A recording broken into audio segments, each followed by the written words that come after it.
Hello everyone, it's Mark again. Just wanted to do a little quick video here.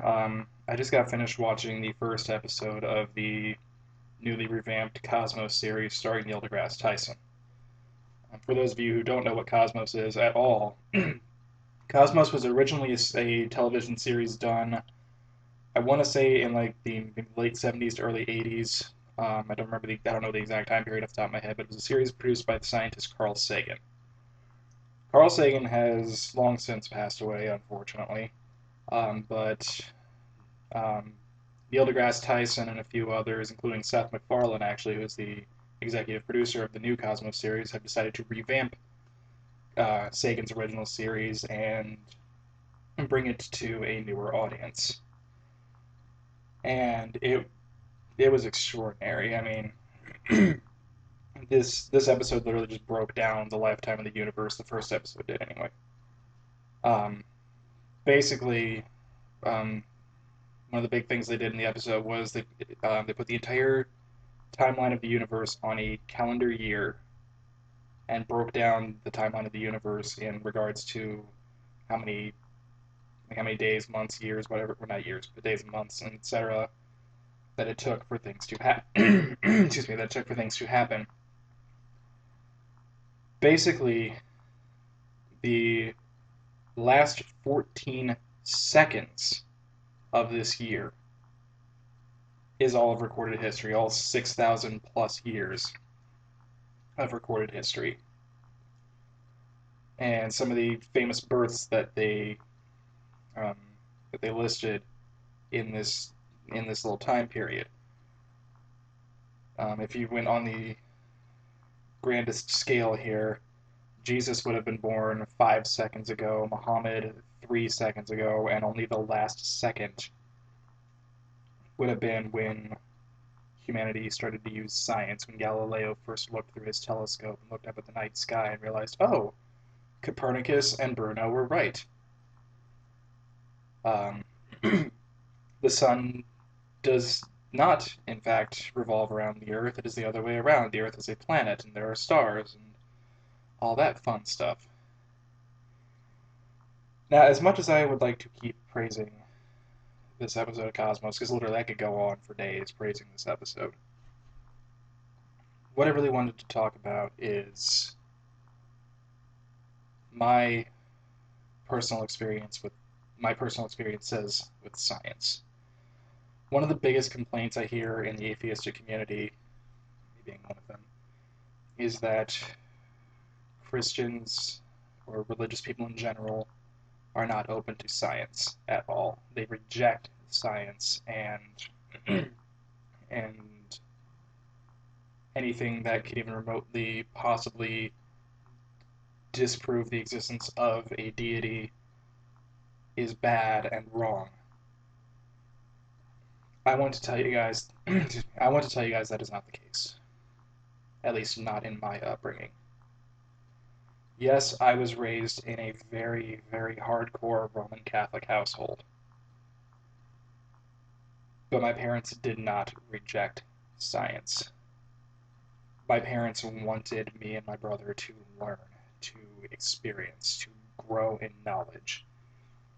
Granted, they also wanted us to grow in faith um, and continue on in the Catholic Church for the rest of our earthly existences and then meet up with them again in heaven. Obviously, for me and my brother, that is not the case anymore, but I'm an atheist, Aaron. I'm blanking on what exactly he is right now. He basically he's not an atheist, but he doesn't follow any religion in any way, shape, or form. He doesn't say they're wrong. He just doesn't follow them. But my parents were very scientifically minded, and they loved learning things about the universe. My mom was a diehard Sagan fan. My mom loved the works of Carl Sagan. My dad is very big into astronomy and the stars.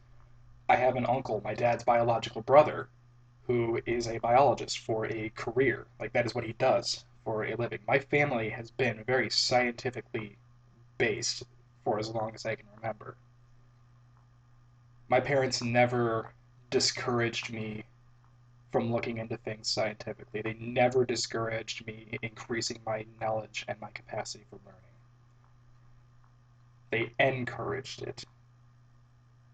I was I was reading basically Harry Potter level books at 4 or 5. I started reading Little Women when I was in 5th grade. Granted, that was because it would have given me like 36 something accelerated reader points. But the point is, it was a very large book, and I would have had no problem understanding it if I could actually get into the book, as it started off very boring. I'm not gonna lie. Maybe I should go give the book another shot, because that's what happened with the Redwall books. I don't know if you're familiar, any of you are familiar with the Redwall series of books. I read the original book in that series, Redwall. Tried it the first time, thought, this is incredibly dull, I'm going to put the book down. I don't care anymore. Then I picked it back up and read it again, and I'm a diehard Redwall fan now. I love the Redwall series. But anyway, I am straying from my point here. Sorry. Like I said, I am so sorry to any of you who were brought up in a Christian family or a religious family and were denied the opportunity to learn things because they didn't mesh with your parents' religious worldview. For that, I am truly sorry. And I wish that everybody would have had the same opportunity as I did. Because as I said, I was raised Roman Catholic. I practiced the Roman Catholic faith very devoutly for almost 20 years. But I never stopped learning about the universe. I never stopped asking questions. I was asking the kind of questions I needed to be asking in grade school. I actually went up to a priest and asked him, where did God come from? Why has God existed forever? Because these things were starting to not make sense in my mind. The priest just kind of shoved me off. It was not literally, not physically shoved me off, but he just kind of blew me off. It's like, oh, well, don't worry about it. And I talked to my parents about these kinds of things, and they tried to give me as best an answer as they could. Obviously, even if a God did exist and it has been eternal, no one's going to be able to explain that. I mean, you can't explain the existence of a divine sentient being that has lasted for all eternity and will last for all eternity. But the point is my parents never got mad at me for asking questions. My parents um, never told me to stop asking questions. They always encouraged my learning. They wanted me to do well in school. They wanted me to go on and have a nice career and do well with my life. They wanted great success from me and my brother. I don't want to leave you out, Aaron. Um, you're very important too. Um, but my point is, I am truly grateful that I was given the opportunity to learn. I was given the opportunity to ask questions, regardless of how I turned out in the religious aspect, regardless of my faith or lack thereof, I guess more appropriately now, regardless of how I religiously turned out,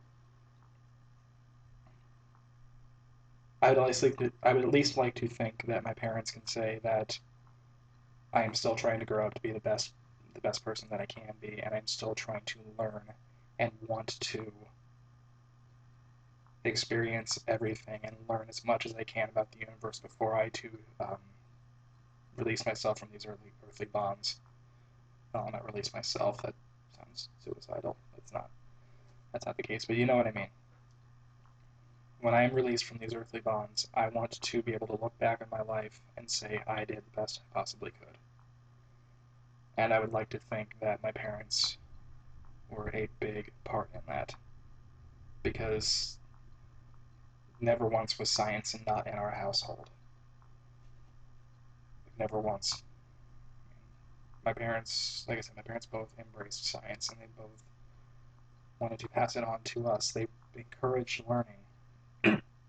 And it pisses me the hell off it really pisses me the hell off when parents don't encourage their children to learn, and if anything goes against their religious doctrine, they automatically just shove it away. Because a lot of the things about the universe are unfortunately, well, I don't know about unfortunately, but a lot of the things about the universe are against religious doctrine and religious dogma. But my parents didn't care. I will never be able to express to them enough how grateful I am that they still allowed me the opportunity to learn. I know they may not necessarily be happy with the choice that I have made in my life. They may regret that I did not stay true to the Catholic Church. I know my grandmother, my maternal grandmother, went to her grave resenting that I became an atheist and never came back to the Catholic Church. And honestly, that's hard for me.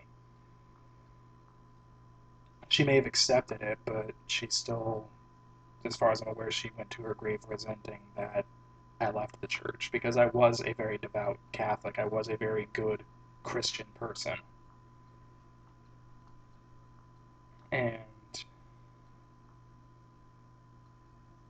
it still hurt her that I couldn't reconcile the differences I had with the Catholic Church, no pun intended, and bring myself back into its fold.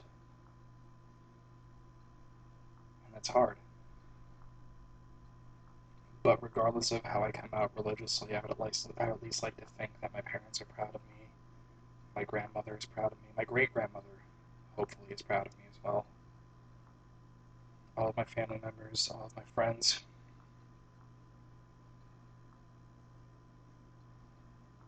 I want to be able to look back and say it was worth it. That everything I did, every single thing I did, was worth it. It may not be at the time, but if I can still come out on top in my life and not think of myself as a failure, that would be fantastic. I think that's all I really have to say. Um, Feel free to check out the rest of my videos. If you like what you see, be sure to like my videos, comment on them, subscribe to my channel, whatever you want to do. Until then, I guess I'll see you guys later.